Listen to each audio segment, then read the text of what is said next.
A single-aisle aircraft crossing the Atlantic, for a lot of travelers, that sounds like a compromise. Smaller cabin, less space, less comfort. And looking at the photos of Air Canada's brand new A321XLR, I will admit, I had some of the same concerns.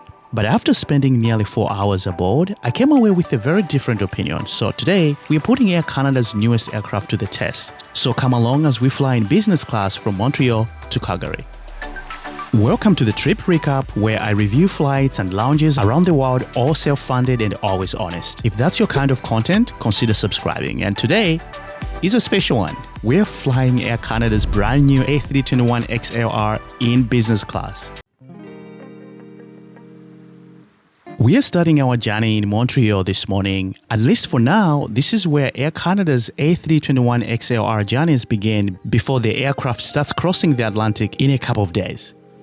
During this transition period, Air Canada is using the aircraft to do some training for their crew. Like every aviation fan, I wanted the perfect get shot, so I headed over to get A5, where we'll be boarding a little bit earlier. Unfortunately, the views were not really nice. Since I wasn't having much luck there, I decided to check out the Maple Leaf Lounge and the new Air Canada's cafe next door. Both serve different purposes. The cafe feels more like a premium grab-and-go concept with high-top seating and quick food options. Meanwhile, the renovated Maple Leaf Lounge offers a little bit more seating and proper place to relax before departure. Personally, I think both have their place, but enough about lounges. We're here for one reason and one reason alone: the new airplane.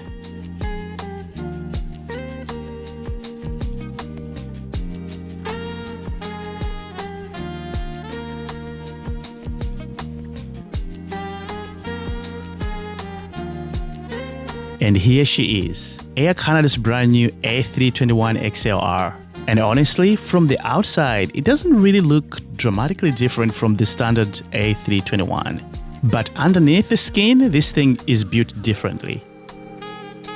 Our flight today, AC317 to Calgary, was scheduled to depart at 8:25 a.m. Boarding began right on time at 7:20. And passengers requiring assistance boarded first, followed by business class and then economy. Walking down the jet bridge, I couldn't hide my excitement. It's not every day you get to step on board a factory-fresh aircraft. And the first thing you notice isn't what you see, it's what you smell. The cabin smells exactly like a new car. The second thing you notice is how warm and welcoming the cabin feels. The combination of bronze, wood, and Air Canada's signature red works really well together in here.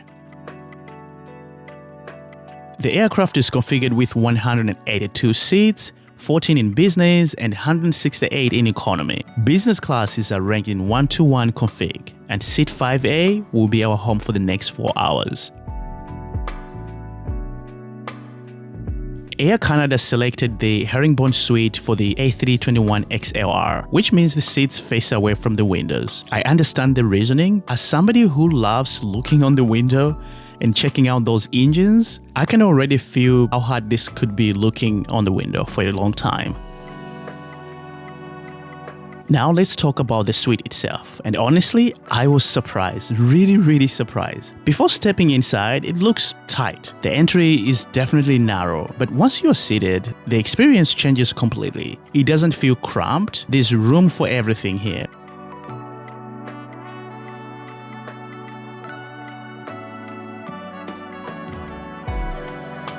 Waiting at the seat was a pillow, duvet, and mattress pad. We'll look into that later on. The seat itself is very comfortable and well padded. The darker tones, red accents, and the wood finishes all work really nicely in here.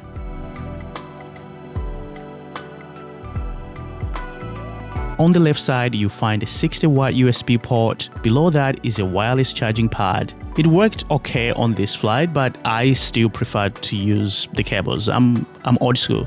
Further down is a small screen that allows you to monitor the flight while laying down. A really clever touch if you ask me. On the right side, you'll find the lighting controls, seat controls, headphone jack, and remote. There are also several storage compartments throughout the suite. Moving towards the entrance is a large side table in a stone-like material. It feels premium and provides plenty of usable space. Underneath, you find 2 additional USB ports and a universal power outlet. Charging options certainly aren't lacking in here. In front of you sits a table tucked nicely, and next to it is a stunning 19-inch 4K screen with Bluetooth connectivity. We will be checking that out later. And here is where you find your footwell.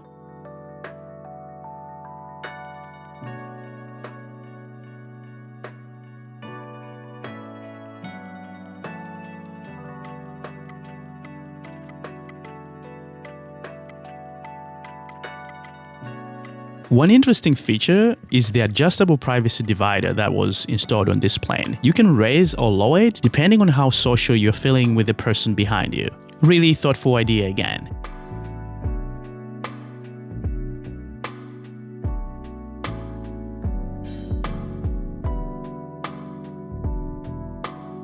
Now, the elephant in the room is the seats facing away from the windows. I still don't love that.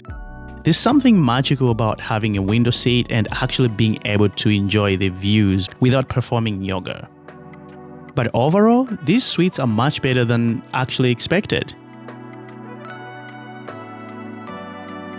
Before departure, the safety video was played, pushed back at 8:33 a.m. and took off at 8:49. Slightly behind schedule, but thanks to the favorable winds, we actually arrived into Calgary about 20 minutes early. Not a bad trade.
After a cloudy climb out of Montreal, while we wait for breakfast, let's take another look around. Above each suite is an individual reading light and thankfully an individual air vent, a feature airlines keep removing despite passengers loving them. Air Canada deserves credit for keeping this for sure. One thing worth mentioning here is privacy. Although these suites don't come with doors, I don't think that the experience suffers much because of it. The suites walls are not that tall, and honestly, I don't know how much additional privacy a door would really provide in this case. What surprised me, however, was how private the suite already felt. Once seated, I could barely see other passengers. About 45 minutes after takeoff, I started hearing activities from the galley, more importantly, smelling breakfast. I was hungry this morning, so looking forward to that. The service throughout the flight was a little bit of a mixed bag. There were 4 flight attendants working on today's flight, and while 2 of them were absolutely fantastic, friendly, engaging, and looked really happy to be there, the 2 who were serving in the business class cabin could have been a little warmer. During breakfast, for example, I was asked whether I wanted to eat in a tone that felt somewhat abrupt rather than welcoming. It wasn't a major issue, but the contrast between the different service styles was pretty much noticeable. Alright, enough about that, let's take a look at the menu.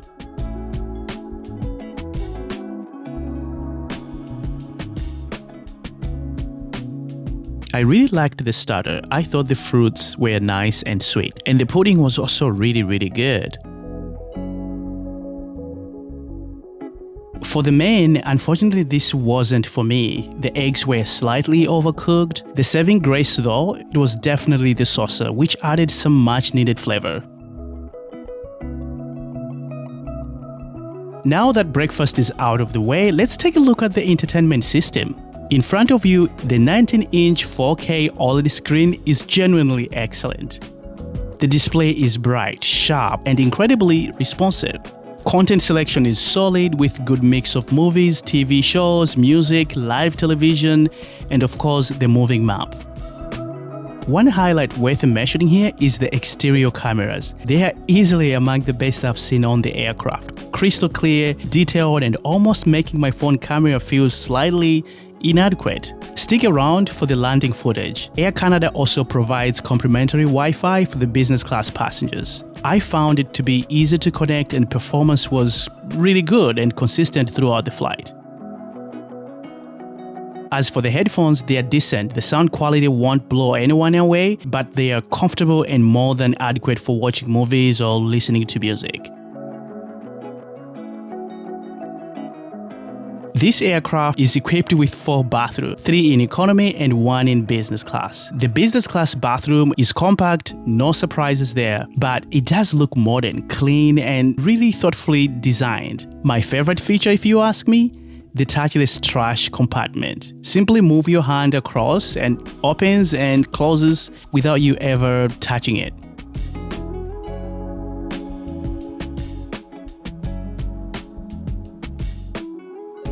Now, for what many business class passengers care about most, the bed. After all, people spend thousands of dollars hoping to sleep comfortably on board. So how does Air Canada's newest suite perform?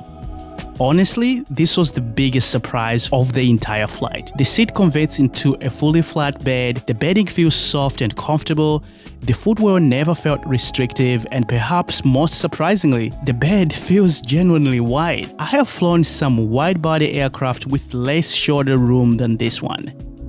I know, it's shocking. Yes, you're facing the aisle, and yes, you occasionally make eye contact with the people walking past, but overall, this is genuinely comfortable sleeping environment. The bed measures 6 feet and 4 inches long, so very similar to Air Canada's A330 business class product. So despite being a narrow body, you're not sacrificing much when it comes to sleeping space.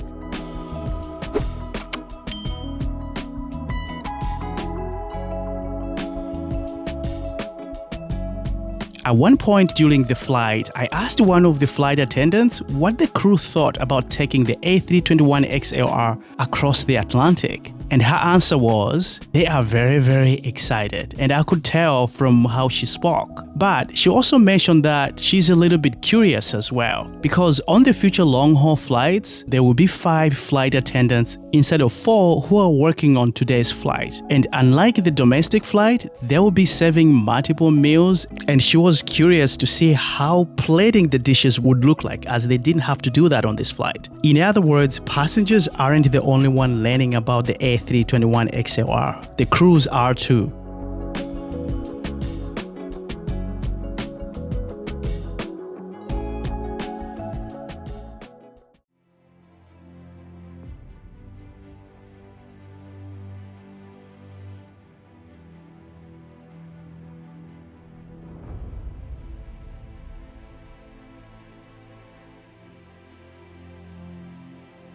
So, what's the verdict on Air Canada's new A321XLR? Before this flight, I genuinely wasn't sure what to expect. Like many people, I looked at the photos online and wondered whether a single-aisle aircraft could really deliver a premium long-haul experience. And after spending nearly 4 hours here, I think Air Canada has something special here. No, it's not perfect. The suite entrance is a little tight. The seats still face away from the window. The breakfast wasn't incredible. And the service was a little inconsistent. And the lack of pre-departure drink felt like a missed opportunity as well. But those complaints feels minor to me when you look at the bigger picture. The suite is far more spacious than it appears in photos. The bed is genuinely comfortable. The cabin is nice. The technology is excellent. And perhaps most importantly, It never felt cramped at all. This was my biggest concern coming into this flight. And it's also the concern I hear most often whenever people talk about crossing the Atlantic on a narrow-body aircraft. After flying it myself today, I think those fears are largely overblown. For me, the biggest surprise wasn't the OLED screen, it wasn't the Bluetooth connectivity, and it wasn't even the aircraft's incredible range, it was the bed. Because for the first time on a narrow-body aircraft, I found myself forgetting I was on a narrow-body aircraft at all. And honestly, that's probably the biggest compliment I can give A321XLR. Well, enough about me. What do you all think? Would you fly across the Atlantic on a 321XLR like this? Or is a wide body still the only way you would cross the pond? Let me know in the comments. I would genuinely be curious to hear where you stand on the future of long-haul narrow-body flying.